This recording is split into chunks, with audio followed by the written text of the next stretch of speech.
For the next portion of our program, we will start the open forum and Q&A session with the Kuha development team, led by Ms. Rox Sabiniante.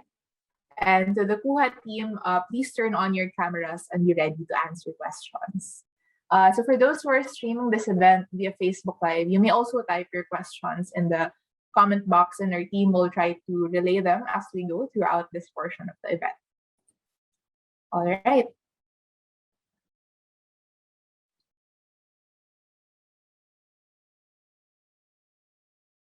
Okay, so for the first question, Ma'am Rox, what significant features does the Kuha app offer to make data generation and access easier for researchers? That's a good question, Nicole, no? Sige. Actually, for data generation, as mentioned during the presentation, user just needs to capture a photo, and yun nga, alongside dun sa captured na photo natin, a plurality of sensory data will also be collected, then share or upload. So just two simple steps actually, just capture and upload. And also for user engagement naman, we incorporated yung photo awards na demo rin kanina, where users can give environmental, creative or artistic, informative awards, etc. So we can also actually add more awards pa when we're continually developing the application. So yun, we also integrated yung badges na feature wherein users can earn a badge once they completed specific challenge or task. And right now we are continuing to develop the application. Potentially, we will improve yung features and performance ng application to encourage more users na mag-share ng content. For the data access naman, it was mentioned during the presentation as well na we will incorporate yung data request feature.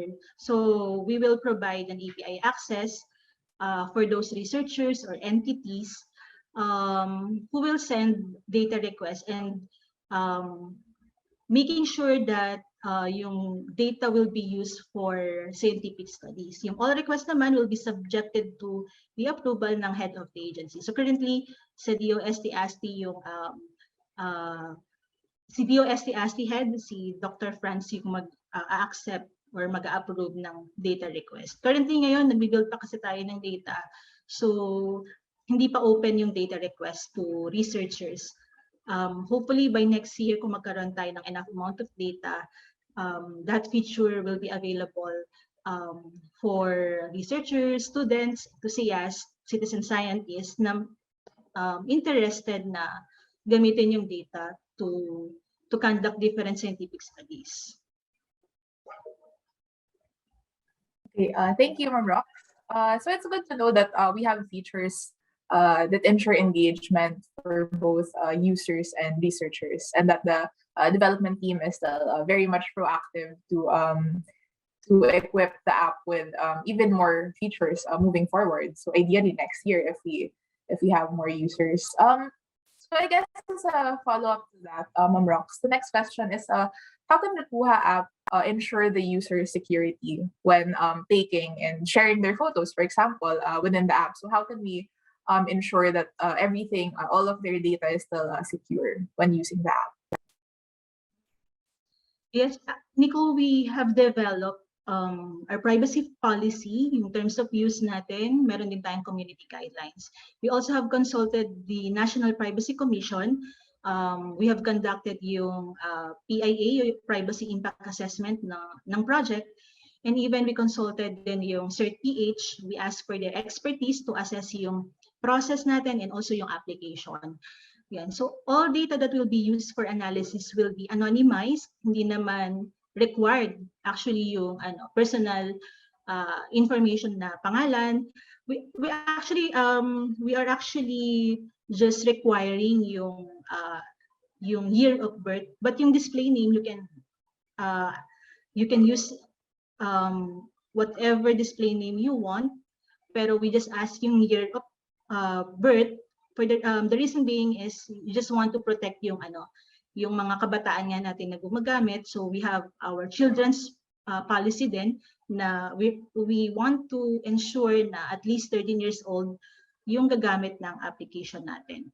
So also, in the application naman, may mga features din tayo to hide yung personal information nila. The user may opt not to allow the use of their location then, and we have yun nga, community guidance in place. They can report specific inappropriate contributions na may violation doon sa ating community guidelines. Okay, thank you, Ma'am Rox.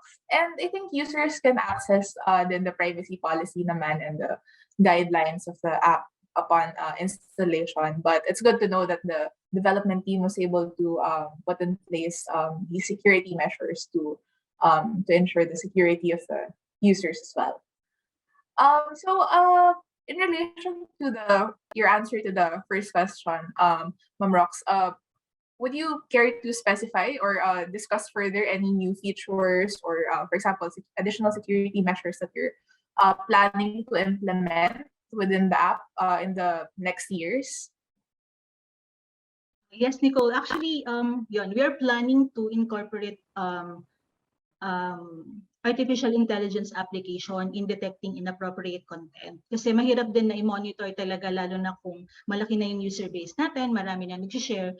So, photos and text will be, an AI model will be applied to detect if there are inappropriate photos and text. So, currently we are collaborating with DOST-ASTI's AI experts to help us develop AI models that we can use to make sure to ensure that the environment is safe for browsing and the users will have a secure and safe sharing experience through the Kuha application. So continuous din yung development namin in terms of yun sa security, lalo na yun nga, we are sharing photos and content, although we do not collect much personal information. Pero since we are sharing photos, so we are planning to have an automated na detection ng inappropriate content.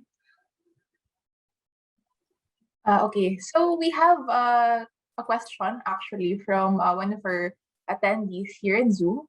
Hope that grade schoolers could use this as a platform for their respective science subjects. So if ever, Ma'am Rox, I believe the app is the interface naman is very much friendly to be used for educational purposes. Yes, actually may rule eh. Meron kasing sariling policy si Google, meron din si Facebook. By the way, when we sign in the Kuha application, we can sign in via our Facebook, we can sign in via Google accounts, or we can sign in via manual registration. Meron kasing children's policy per platform, no? So lalo na categorize kasi yung ating app as parang social/educational na account na app. There is a children's privacy policy for Google Play. Actually, hindi allowed talaga yung below 13 to use parang social media app. Pansinin nyo, di ba, pag nag-sign in din kayo sa ibang social media platform, merong notice doon na, yun, kapag nag-input ka ng birth year mo, hindi siya i-allow na mag-proceed. So, ganun din sa Kuha app, kapag below 13, hindi kami nag-a-allow na gumamit ng application. However, kung meron tayong mga users or interested na students na gumamit, yung parent or guardian naman can use the app with them. So pwedeng nasa guidance siya ng parent. So kasi usually pag gumamit ka ng Gmail account mo and na-detect din ni Kuha app na from your Google account or from the Google platform that you indicated that you are below 13, hindi ka na makaka-proceed. But again, discretion kasi yun ni user. Discretion siya ng user. Yun. Pero yeah, we also love to encourage din yung mga kabataan nga na gumamit nito with proper guidance ng guardian or parent. Kasi ano yan, we need to comply with the Data Privacy Act of 2012. Kasama po yung children's privacy doon.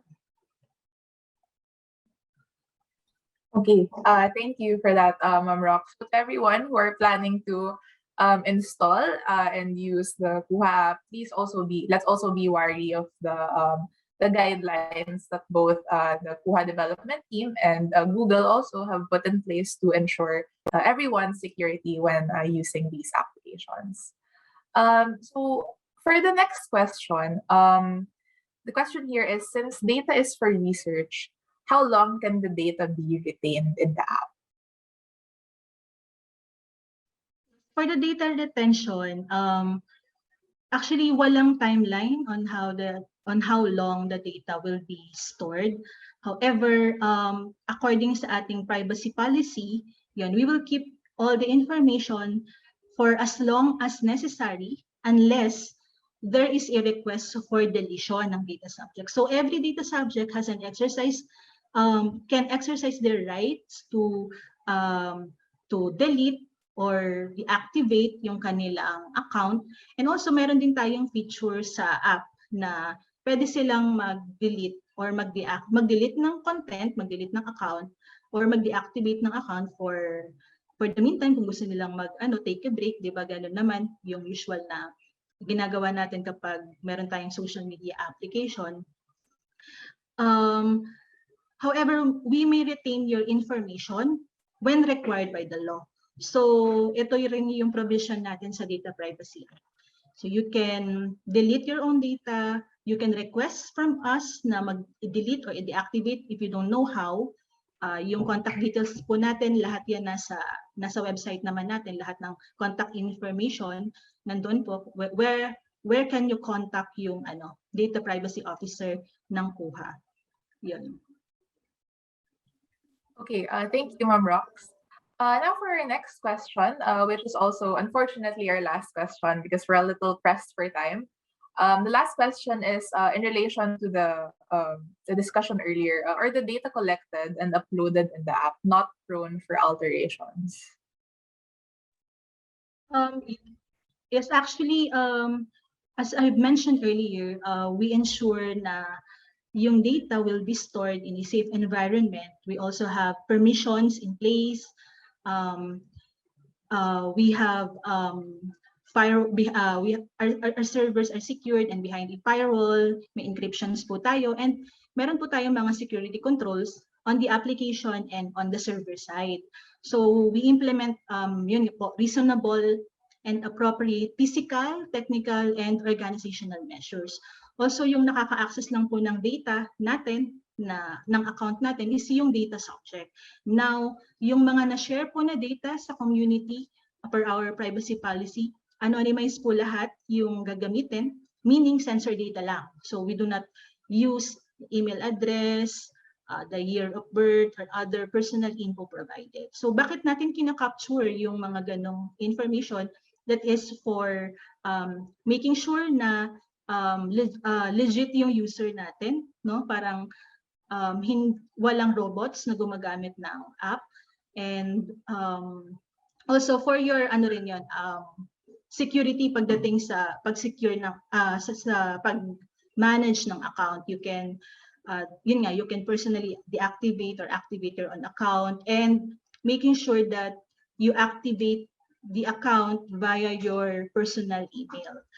But again, yun po, in terms of alteration, we make sure na we have security controls in place, hindi po siya na-access ng kahit sino. Yung data subject lang yung may kayang mag-update ng sarili niyang content. Okay.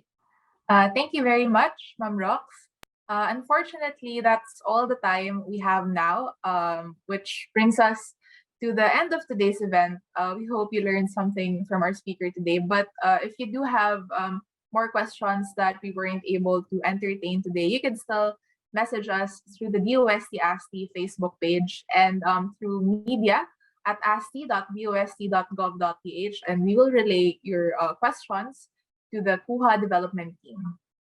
Okay, So before we end this event, we would also like to remind those who confirmed for the Kuha Focus Group discussion conducted by the DOST National Research Council of the Philippines, or NRCP. So this is in relation to our celebration of NSTW 2021. So if you confirmed for the focus group discussion, please stay for a while so we may direct you to the Zoom meeting room for this activity. And I believe our team was also able to send you direct messages here via Zoom chat. So please do check that pane again. So if you confirmed for the Kuha FGD conducted by DOST NRCP, kindly stay after this event so we may direct you to the Zoom meeting room for this activity. And to all our guests, don't forget to catch the DOST-ASTI's 3 other webinars happening this week on space technology, weather forecasting, and technology-assisted farming. We also encourage you to please share the Kuha app and invite your friends, family, and colleagues to download and install. Now, one last thing, before we end, maybe please invite everyone to turn on their cameras for a quick photo op.